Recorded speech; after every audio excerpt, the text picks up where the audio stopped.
Jake Harrison walked into the big round room where all the alien species met to talk. The room was huge and filled with strange smells and sounds. Different colored lights came from the talking machines that helped everyone understand each other. Jake was tired. He had been doing this job for 3 years now, and it felt like the same meeting over and over again. He sat down at the human table. Lisa Chun was already there with her papers and computer. She looked up at him and shook her head. "Another complaint about our mining ships," she said quietly. "The Zephyrians are angry again." Jake nodded. He was not surprised. Someone was always angry at humans. It seemed like every week there was a new problem, a new complaint, a new demand. For money or land or something else. And every week, Jake and his team had to smile and say sorry and try to make everyone happy. The meeting started like all the others. A tall bug-like alien named Klexton stood up. His voice came through the talking machine as angry words. "The humans are taking minerals from our space again. They have no right to be there. We demand they leave and pay us for what they took." Jake had heard this before. The mining ships were an empty space between star systems. No one lived there. No one had ever lived there. But now that humans found valuable metals there, suddenly everyone claimed it was their space. Next came the Vorthons. They were big aliens with tentacles instead of arms. Their leader Gromax slammed his tentacles on the table. The sound was loud and made other aliens jump. "Humans must pay tribute to cross our space lanes. All species pay." Humans think they are special, but they are not. Captain Danny Rodriguez sat behind Jake. Danny was from the Earth Defense Fleet, but he was not allowed to wear his weapons here. Jake could see Danny's hand move toward his belt where his gun should be. Danny was getting angry too, but he had to stay quiet. Only diplomats could speak in these meetings. Jake stood up slowly. He was older now, and his back hurt from sitting in these chairs that were made for aliens, not humans. "The Terran Federation wants peace with all species. We are willing to talk about these problems and find answers that work for everyone." Many aliens made sounds that the machines translated as laughter. To them, Jake sounded weak. They thought humans were soft and scared. They had learned that if they complained loud enough and long enough, humans would give them what they wanted. This was not always true.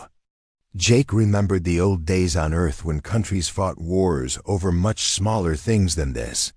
But Earth had decided that war was bad. Too many people had died in the old wars. When humans finally reached the stars and met other species, they promised to be different. They would talk instead of fight. They would make friends instead of enemies. But making friends was harder than Jake had thought it would be. Many alien species did not want friends. They wanted servants or slaves or people to push around. They saw human kindness as weakness. The Draxian ambassador spoke next. "The Draxians looked like giant lizards with sharp teeth. Human colonies are expanding too fast. They take good planets and leave bad ones for other species. This is not fair." Jake wanted to laugh, but he kept his face serious. The planets humans chose were often the ones other species called Deathworlds. They were too hot or too cold, or had dangerous storms or poisonous air. Other aliens could not live on these planets, but humans could. Earth was a death world too, but humans had learned to survive there. "We only settle on planets where no other species lives," Jake said. "We always check first. We follow all the rules the Council made." "The rules are not enough," said the Altarian representative. The Altarians were small and blue and spoke in high voices. "Humans breed too fast and spread too far. Soon they will want our planets too." This was not true, and everyone knew it. Humans had been in space for 50 years now and had never taken a planet that belonged to someone else. They had never attacked another species first. They always tried to talk and make deals, but the truth did not matter in these meetings. What mattered was who could shout the loudest and make the most threats. The meeting went on for hours. More complaints, more demands, more threats. The hegemony wanted humans to stop building new ships. The consortium wanted higher taxes on human trade goods. The Unity wanted humans to share their technology for free. Jake listened to it all. He took notes. He promised to take their concerns back to Earth. He said all the right words that diplomats were supposed to say, but inside he was getting angry. Not just angry about this meeting, but about all the meetings. 3 years of being polite while other species treated humans like children. 3 years of giving up things they had earned just to keep the peace. Lisa leaned over and whispered in his ear, "The Krillians just filed another territorial claim. They want the mining rights to the Kepler system." Jake's hand tightened on his pen. The Kepler system had human colonies. Families lived there. Children were born there. It was human space by any reasonable measure. But the Krillians were a warrior species, and they took what they wanted. If humans complained, the Council would probably side with the Krillians just to avoid a fight. The meeting finally ended after 6 hours. Jake stood up and his back popped. His head hurt from listening to the translation machines all day. Danny Rodriguez walked up to him. "How much more of this are we going to take?" Danny asked quietly. Jake looked around the room. Aliens were leaving in groups, probably planning their next demands. None of them looked at the humans or said goodbye. To them, humans were just another problem to deal with. "As much as we have to," Jake said. "Earth's orders are clear. Keep the peace at any cost. Even if the cost is everything we've worked for." Jake did not answer. He could not answer. Because deep down, he was starting to wonder the same thing. Later that night, Jake sat in his quarters on the diplomatic station. He looked out the window at the stars and thought about Earth. His home planet was far away, but he could still remember the blue skies and green trees.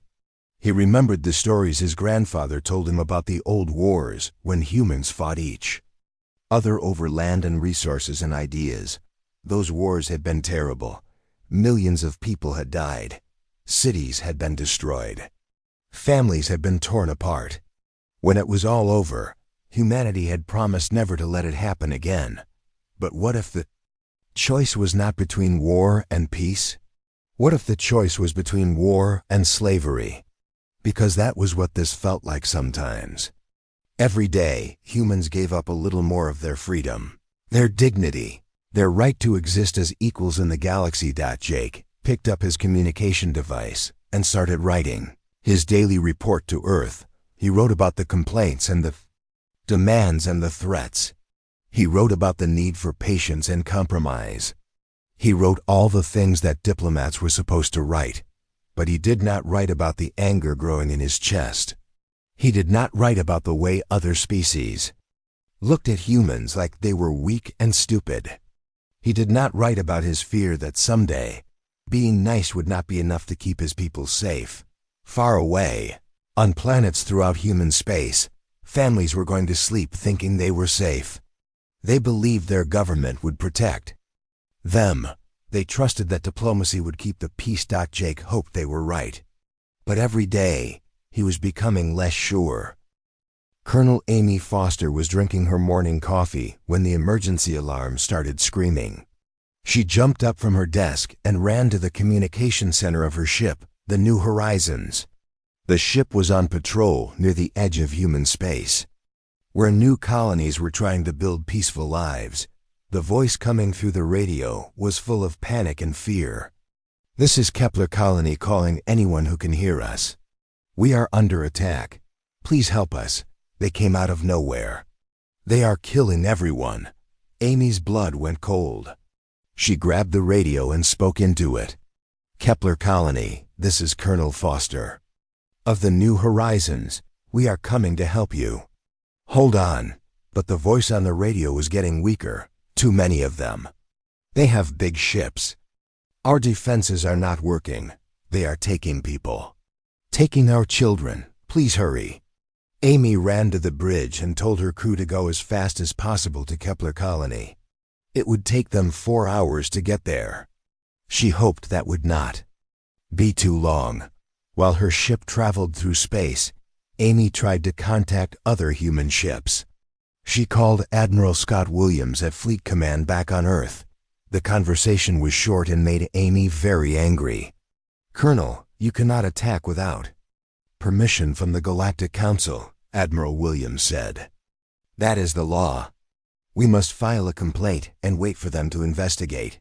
"Sir, people are dying right now," Amy said. "By the time the Council makes a decision, everyone on Kepler Colony will be dead or taken as slaves." "I understand your feelings, Colonel, but we cannot start a war. Earth's orders are clear: no fighting without Council approval."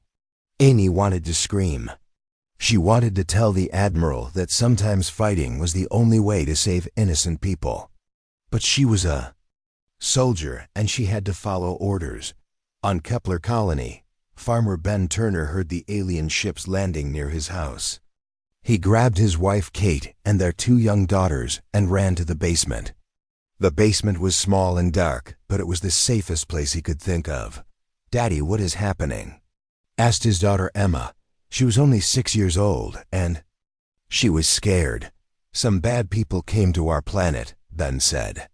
"But we are going to hide here until the good people come to help us." Outside, Ben could hear terrible sounds. Alien voices shouting in languages he did not understand. Human voices screaming. The sound of energy weapons burning through walls and doors. Ben had an old hunting rifle, but he knew it would not do much against alien battle armor. Still, he held it tight. If the aliens found his family, he would try to protect them even if it meant his own death. Kate held their other daughter Lucy, who was crying. Baby," Kate whispered. "Everything will be okay." But Kate did not believe her own words. Through the small basement window, she could see fires burning across their peaceful farming valley. Their neighbors' houses were being destroyed. People were being dragged from their homes. The aliens doing this were called Krillians. They were tall and strong with gray skin and sharp claws. They wore black armor and carried weapons that could cut through steel. The Krillians were known across the galaxy as raiders and slavers. They attacked weak planets and took whatever they wanted. Kepler Colony had been chosen by humans because it was peaceful and safe. The land was good for farming. The weather was nice. There were no dangerous animals or poisonous plants. It seemed like the perfect place to raise families and build a new life. But now the Krillians had come, and the colonists were learning that nowhere in the galaxy was truly safe. Lieutenant Commander Nick Davis was on patrol in another part of human space when he started getting distress calls. His ship, the Ranger, was small and fast but not built for fighting. It was meant to help colonists and explore new systems. The first call came from New Boston Colony. "Krillian raiders are attacking our mining stations. They destroyed our communication tower. We need help." Before Nick could respond, another call came in. "This is Riverside Colony. Unknown ships are landing near our town. They look like Krillian warships." Then another call. And another. Within 1 hour, Nick had received distress calls from 17 different human colonies. All of them were being attacked by Krillians at the same time. Nick realized this was not a random raid. This was a planned attack across all of human space. The Krillians had decided to hit many targets at once so the human fleet could not respond. To all of them, Nick called Fleet Command but got the same answer Amy Foster had received. No fighting without Council permission. The proper forms had to be filled out. The correct procedures had to be followed. "But Admiral, they are attacking 17 colonies at the same time," Nick said. "This is not a small raid. This is war. The Council does not recognize it as war unless both sides declare war officially," the Admiral replied. "Until then, these are just territorial disputes." Nick could not believe what he was hearing. Territorial disputes? People were dying and being taken as slaves, and the Admiral was talking about paperwork. After the call ended, Nick sat in his captain's chair and thought about what to do. His orders were clear. He was not allowed to fight. But he was also sworn to protect human lives. He decided to go to the nearest colony under attack and see if he could help evacuate people. It was not much, but it was something. Back on Kepler colony, the attack was getting worse. The Corellian raiders had rounded up most of the colonists and were forcing them onto their ships. Men, women, and children were being taken away to work in alien mines on distant planets. Some colonists tried to fight back, but their weapons were no match for Corellian technology. A group of farmers with hunting rifles attacked a Corellian patrol. They were all killed within minutes. Then Turner heard the fighting getting closer to his house. Through the basement window, he saw Corellian soldiers searching other houses nearby. They were looking for anyone who might be hiding. "They are coming," he whispered to Kate. Kate hugged their daughters tighter. Emma and Lucy were both crying now, but trying to be quiet like their parents had told them. Heavy footsteps walked across the floor above them. Alien voices were talking in the Corellian language. Something crashed as the aliens threw furniture around looking for hidden people. Pointed his rifle at the basement door and waited. His hands were shaking, but his mind was clear. He would not let these aliens take his family without a fight. The basement door exploded inward. 2 Corellian soldiers in black armor came down the stairs. Their weapons were already charged and ready to fire. Ben shot his rifle at the first alien. The bullet hit the alien's armor but did not go through. The alien looked down at the small dent in his chest plate and made a sound that might have been laughter. The second alien raised his weapon toward Kate and the children. "No!" Ben shouted and tried to reload his rifle, but it was too late. Energy beams filled the small basement. Ben fell to the ground, his body burned and broken. Kate screamed as alien hands grabbed her daughters. This same scene was happening on 17 different planets, across human space. Families were being destroyed. Children were being taken from their parents. Peaceful communities that had never hurt anyone were being turned into smoking ruins. And somewhere far away, human diplomats were filling out forms and asking the Galactic Council for permission to help their own people. The Corellians had tested human resolve and found it weak. Word was spreading across the galaxy that humans would talk instead of fight, no matter what was done to them. Other aggressive species were watching and learning. The age of human niceness was coming to an end, but not yet. First, there would be more suffering. More colonies would burn. More families would be torn apart. Only then would humanity remember what they really were underneath all their diplomatic politeness. They were the children of a death world, and they had been trying very hard to forget that fact. Soon, they would remember. Senator Helen Price walked back and forth across the Senate floor. Her hands shook as she held the report from the attacked colonies. The numbers were terrible. 3,000 people confirmed dead. 6,000 more missing and probably taken as slaves. 17 colonies attacked in one day. The emergency meeting of the Terran Senate had been going on for 14 hours.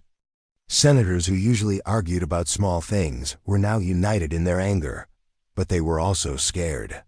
This was the biggest crisis humanity had faced since reaching the stars. "The Corellians did not just attack us," Senator Price said to the packed room. "They tested us. They wanted to see what we would do when our people were murdered and enslaved. And what did we do? We filed a complaint with the Galactic Council." Many senators nodded. They had all seen the Council's response. It had come just 2 hours ago and made everyone furious. The Council said the Corellian attacks were part of a territorial dispute. They suggested humans pay tribute to the Corellians to make them stop attacking. President Alex Thompson sat at the front of the room. He looked older than his 50 years. The weight of leading humanity in space had been hard on him. But now he faced the hardest decision any human leader had ever made. General Ray Morgan stood up to give his military report. He was a big man, With gray hair and scars from the old wars on Earth, he had been building Earth space defenses for 10 years, but always in secret. "The truth is, we are not as weak as other species think," General Morgan said. "For the past decade, we have been building ships and weapons. We told everyone they were for exploration and defense, but they are warships." The room went quiet. Many senators did not know about the secret military buildup. Earth had been preparing for war while talking about peace. "How strong are we really?" asked Senator James Cooper from the Mars colonies. General Morgan activated a holographic display. It showed the positions of human ships throughout the galaxy. There were far more ships than most people knew about. And they were not the small exploration vessels other species had seen. "We have been hiding our true strength," General Morgan said. "Every exploration ship has weapons hidden inside. Every mining station has defensive systems. Every colony has emergency military supplies. We can fight if we choose to." Senator Price stopped walking and stared at the display. "You mean we could have saved those colonies? We could have stopped the Krillians?" "Yes," General Morgan said. "But only if we were willing to fight." The room erupted in angry voices. Some senators shouted that the military should have acted without permission. Others argued that starting a war would make things worse. A few demanded to know why the secret weapons had been built in the first place. President Thompson stood up, and the room went quiet again. Everyone knew this was the moment that would decide humanity's future in the galaxy. "When we first reached the stars, we made a promise," the president said. "We promised to be better than we were on Earth. No more wars, no more violence. We would solve problems with words, not weapons." He paused and looked around the room at the faces of people who represented all of humanity. "That promise has cost us dearly. While we were being nice, other species saw us as weak. While we were trying to make friends, they were planning to make us slaves. The Galactic Council that we trusted to protect us has abandoned us." Senator Price held up the casualty report again. 3,000 dead, 6,000 enslaved. "And the Council says we should pay tribute to make it stop. They want us to become a tributary species, paying other civilizations for the right to exist." President Thompson nodded. "The Council has had 72 hours to respond to our formal complaints about the attacks. Their answer is that we should negotiate with our attackers. They suggest we give the Krillians money and resources to make them leave us alone." The president walked to the center of the room. His next words would change everything. "I will not ask human parents to pay aliens for the right to keep their children safe. I will not ask human workers to give their earnings to species that see us as prey. I will not ask humanity to bow down and accept slavery to avoid a fight." The room was completely silent now. Everyone understood what the president was saying. "The Terran Federation has spent 3 years trying to find our place in galactic civilization through diplomacy and compromise. We have been generous with our resources. We have been patient with insults. We have been accommodating to unreasonable demands. As of this moment, those days are over." Senator Cooper stood up. "Are you declaring war, Mr. President?" "I am declaring that humanity will defend itself," President Thompson replied. "We will not attack anyone who leaves us alone. But we will not allow anyone to attack us without consequences. The age of human weakness is over." General Morgan was already reaching for his communication device. Within minutes, he would send new orders to every human military commander in the galaxy. The Terran Defense Fleet would reveal its true strength for the first time. But first, there was one more thing the president needed to say. "Some of you are afraid that fighting will make us like the species we despise. You worry that we will become the bullies and raiders that we have been trying to avoid becoming. I understand that fear because I share it." President Thompson looked directly at Senator Price, who had been the strongest voice for peace in the Senate. "But there is a difference between being a warrior and being a monster. A monster attacks the innocent. A warrior protects them. For too long, we have forgotten that sometimes protecting the innocent requires fighting the guilty. Senator Price slowly sat down. She thought about the families on Kepler Colony. She thought about the children who had been taken from their parents. She thought about what would happen to other colonies if humanity continued to do nothing. "What are your orders, Mr. President?" she asked. "General Morgan will coordinate our military response. Admiral Williams will deploy the full fleet with combat authorization. Ambassador Harrison will inform the Galactic Council that Earth is withdrawing from all treaties that prevent us from defending our people." The president paused and looked around the room one more time. "And I want every species in the galaxy to understand one thing very clearly. We tried to be their friends.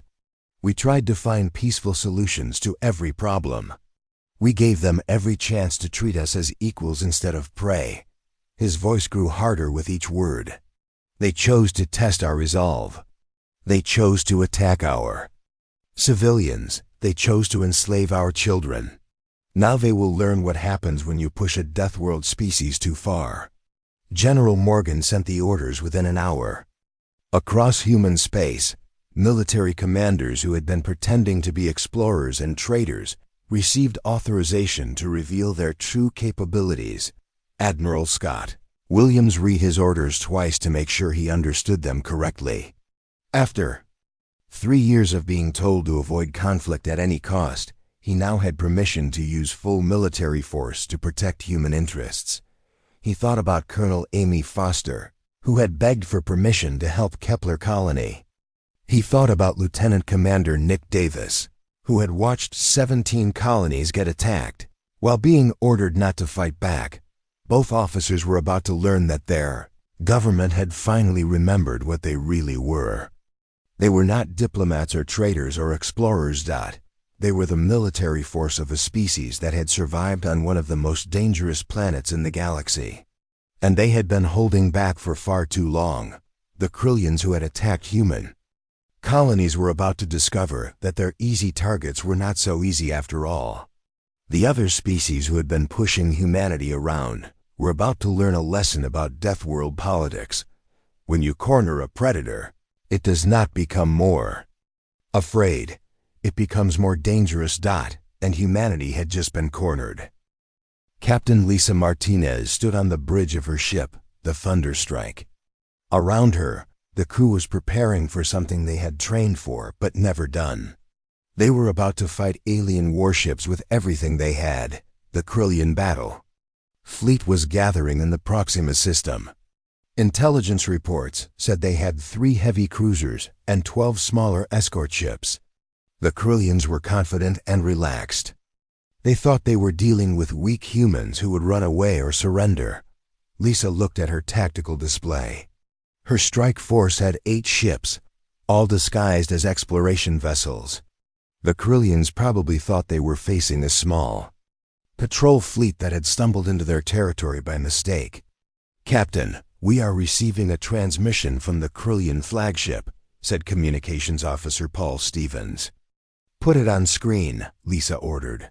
The face that appeared was ugly and cruel. The Krillian commander had gray skin, sharp teeth, and cold black eyes. His name was Thrakvel, and he was known for his brutal raids on peaceful planets. "Human ship, you are in Krillian space," Thrakvel said. His voice was full of arrogance. "Surrender now, and we will only take half your crew as slaves. Resist, and we will take them all." Lisa stepped forward so the alien could see her clearly. "This is Captain Martinez of the Terran Defense Fleet. You have attacked our colonies and murdered our people. You have 60 seconds to release all human prisoners and leave our territory. This is your only warning." Thrakvel made a sound that was supposed to be laughter. "Humans do not give warnings to Krillians. We give warnings to you." 50 seconds, Lisa said calmly. The Krillian commander's face twisted with anger. "You think your tiny ships can fight us? We have been raiding across the galaxy for centuries. We have destroyed fleets 10 times your size." 30 seconds. Thrakvil snarled and cut the transmission. Within moments, the Krillian ships were moving into attack formation. Their weapons were charging up with energy that would normally be enough to destroy any human vessel. Lisa turned to her crew. "All ships, this is Martinez, weapons free. Show them what a Deathworld species can do when we stop being nice." The Krillians fired first. Bright plasma bolts streaked across space toward the human ships. The aliens expected to see the human vessels explode or catch fire. Instead, the human shields held. The plasma weapons that could punch through most alien armor barely made the human shields flicker. "Impossible," Thrakvil said from his command chair. "Human ships are not that strong." But they were. For 10 years, human engineers had been building warships disguised as exploration vessels. They had studied every alien weapon they could find and designed defenses that could stop them. "Return fire," Lisa ordered. The human ships unleashed their true weapons for the first time. Kinetic projectiles moving at incredible speeds tore through space. These were not energy weapons like most aliens used. These were solid chunks of metal moving fast enough to punch through anything. The first Krillian escort ship exploded when a human projectile hit its engine core. The second ship lost its weapon systems when another projectile tore through its hull. The third ship tried to turn away but was too slow. Thrakvil watched in horror as his escort fleet was destroyed in less than 5 minutes. "What are those weapons?" he demanded. His tactical officer was studying the human attack. "They are using kinetic projectiles, Commander. Solid metal moving at high velocity. Our shields are designed to stop energy weapons, not physical impacts." "All ships, concentrate fire on the lead human vessel," Thrakvil ordered. "Destroy it now." The 3 Krillian heavy cruisers focused all their weapons on Lisa's ship. Plasma bolts, particle beams, and fusion missiles streaked toward the Thunderstrike. Lisa's ship shook under the massive attack but held together. The human shields absorbed most of the damage, and the ship's armor stopped the rest. "Damage report," Lisa called out. "Shields at 60%, reported Lieutenant Karen Walsh from the engineering station. "Hull integrity holding. All weapons operational," Lisa smiled.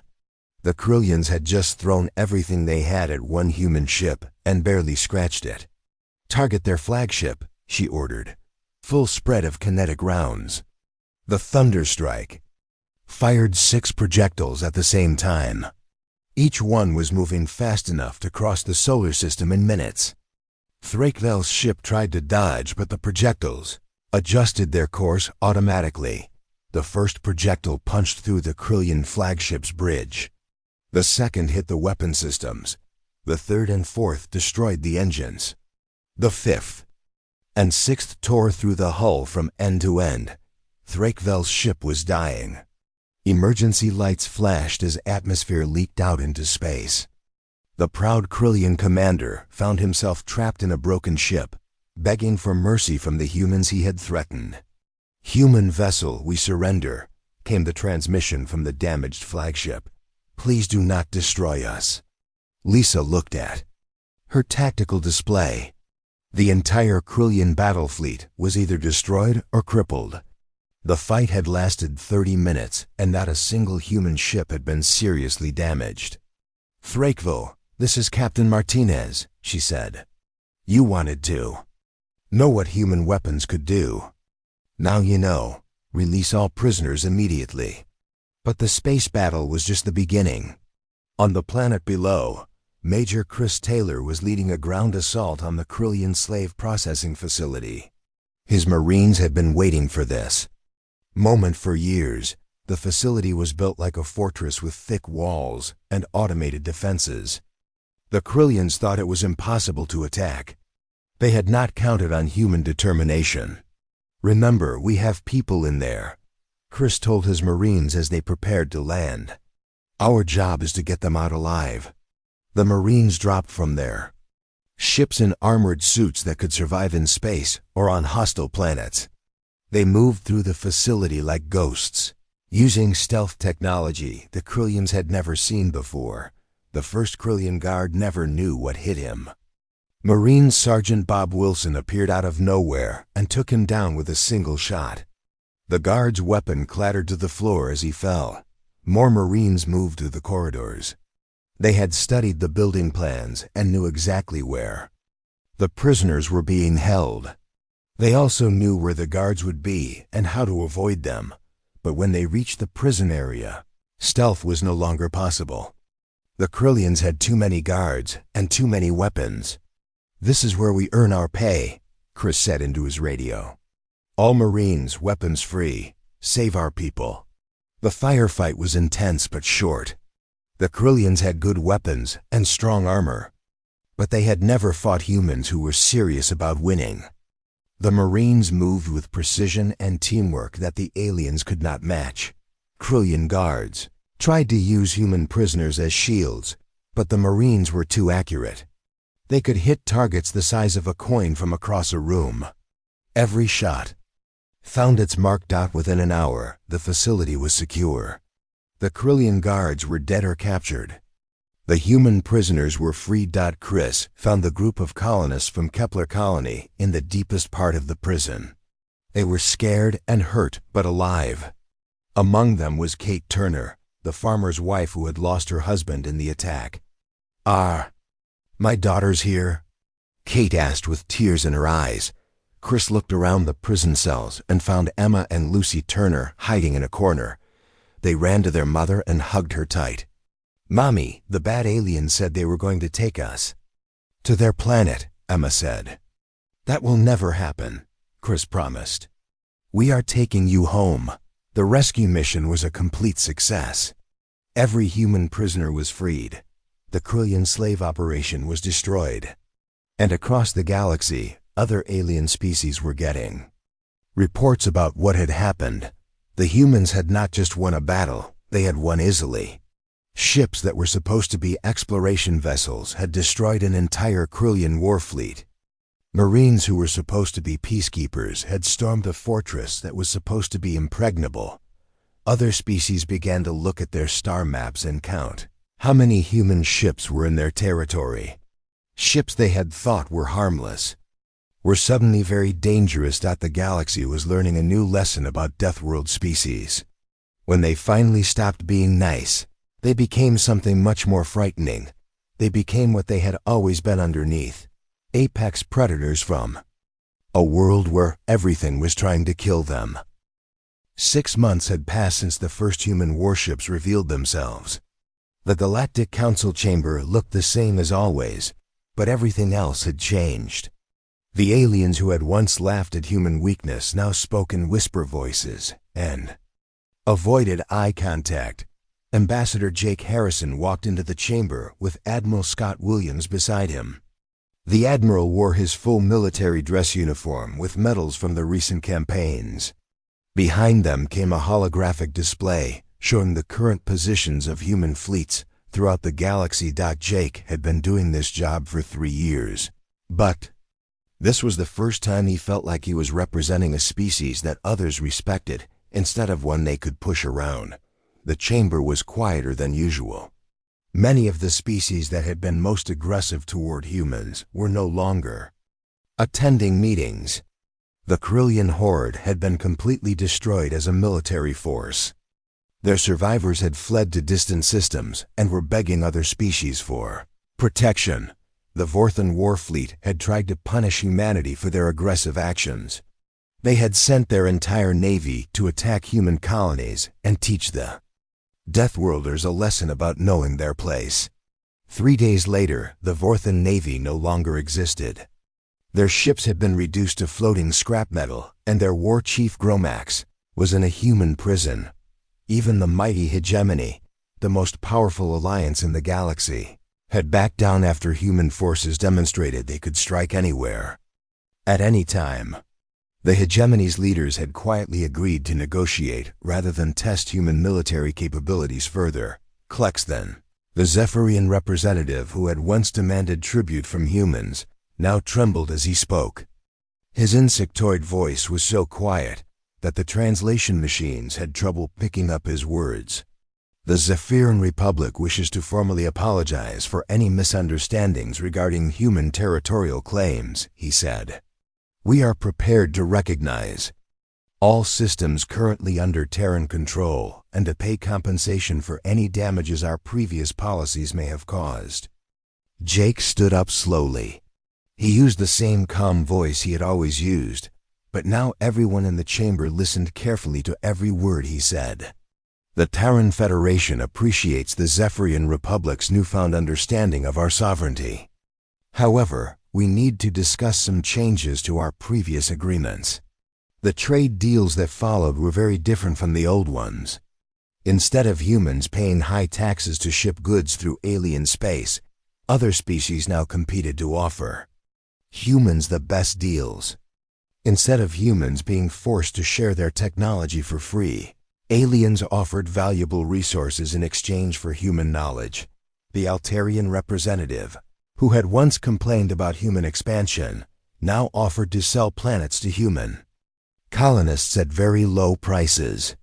The Draxians, who had demanded restrictions on human settlements, now provided security for human trade ships. Jake remembered the old days when every meeting was about other species making demands and humans trying to keep everyone happy. Now the meetings were about other species asking what they could do to stay on humanity's good side. Admiral Williams activated his holographic display. It showed the positions of human ships throughout the galaxy. There were many more ships than anyone had expected, and they were stationed near every major alien civilization. The Terran Defense Fleet has completed its redeployment, Admiral Williams said. Our ships are now positioned to protect human interests and maintain galactic peace. What he did not say, but everyone understood, was that human ships were also positioned to destroy any alien fleet that threatened human colonies. The galaxy had learned that human exploration vessels were actually warships with enough firepower to level entire planets. The consortium representative raised a tentacle nervously. The consortium wishes to know if humanity plans any further military actions. We want to ensure we do not accidentally provoke any conflicts. Jake smiled. It was not a mean smile, but it was not entirely friendly either. Humanity has no plans to attack anyone who leaves us alone. We are still committed to peaceful solutions when possible. But we are also committed to protecting our people by any means necessary. The message was clear. Humans would not start fights, but they would definitely finish them. After the meeting, Jake and Admiral Williams walked through the diplomatic station together. Other aliens moved out of their way and bowed respectfully as they passed. It was very different from the old days when aliens barely noticed human diplomats. How does it feel? Admiral Williams asked. Strange, Jake admitted. For 3 years, I begged these species to treat us fairly. Now they are offering us everything we wanted and more, just because they are afraid of our guns. Fear and respect often go together, the Admiral said, especially when dealing with predator species. They stopped at a viewing window that looked out at the stars. Somewhere out there, human colonies were growing and prospering under the protection of the fleet. Children who had been saved from Krillian slave ships were playing safely in their homes. Families like the Turners were rebuilding their lives without fear. Jake thought about the price of that safety. Humanity had abandoned their dream of being the peaceful species that solved problems with words instead of weapons. They had become what they swore they would never become again, a military power that ruled through strength. But maybe that had always been inevitable. Maybe the galaxy was too dangerous for any species to survive through kindness alone. Do you think we made the right choice? Jake asked. Admiral Williams was quiet for a moment. I think we made the only choice that would keep our people alive. The galaxy respects strength, not weakness. We tried to be different, but different does not work when everyone else is willing to kill you for it. Back on Earth, President Thompson was reading reports from across human space. Colony populations were growing as people felt safe to leave Earth and explore the galaxy. Trade was booming as alien species competed to do business with humans. New technologies were being developed as other civilizations shared their knowledge. In exchange for human protection, the reports also included casualty numbers from the recent military campaigns. Humans had died fighting to protect their colonies and free their people from slavery. But far fewer had died than would have been killed if humanity had continued to do nothing. Captain Lisa Martinez was now Admiral Martinez, commanding an entire fleet of warships. She often thought about the battle against Thrakville and how easy it had been once humans stopped holding back. The Corellians had been raiders and bullies for centuries, but they had never faced a species that was better at violence than they were. Major Chris Taylor, now Colonel Taylor, was training the next generation of human Marines. He taught them that being strong was not about wanting to fight, but about being ready to fight when fighting was the only way to protect innocent people. The children he had rescued from the Corellian prison were growing up in a galaxy where humans were no longer seen as easy targets. Emma and Lucy Turner went to school without worrying that alien raiders would attack their planet. Their mother Kate had remarried and started a new family, confident that the human fleet would keep them safe. Across the galaxy, other species told stories about the day the Deathworlders stopped being nice. Each species had their own version, but all the stories carried the same message. Humanity had tried diplomacy first, but when diplomacy failed, they had shown the galaxy what a truly dangerous species looked like. The Corellians told stories about human ships that could appear anywhere and destroy entire fleets. The Vorthons told stories about human Marines who fought like demons and never gave up. The Hegemony told stories about a species that was so good at war that even thinking about fighting them was dangerous. Young aliens learned these stories and understood that humans were not to be threatened or attacked. But they also learned that humans could be reasoned with, traded with, and even befriended, as long as no one was stupid enough to mistake their kindness for weakness again. Humanity had found their place in galactic civilization, but it was not the place they had originally wanted. They had wanted to be the peaceful species that brought harmony to the stars. Instead, they had become the apex predators that brought order through strength. In the end, perhaps that was more important. Peace without the power to defend it was just waiting to be conquered. But peace backed by the strongest military in the galaxy could last forever. The galaxy was now at peace, not because everyone loved each other, but because everyone feared what would happen if they disturbed that peace. And in their hearts, humans knew this was probably how it had to be.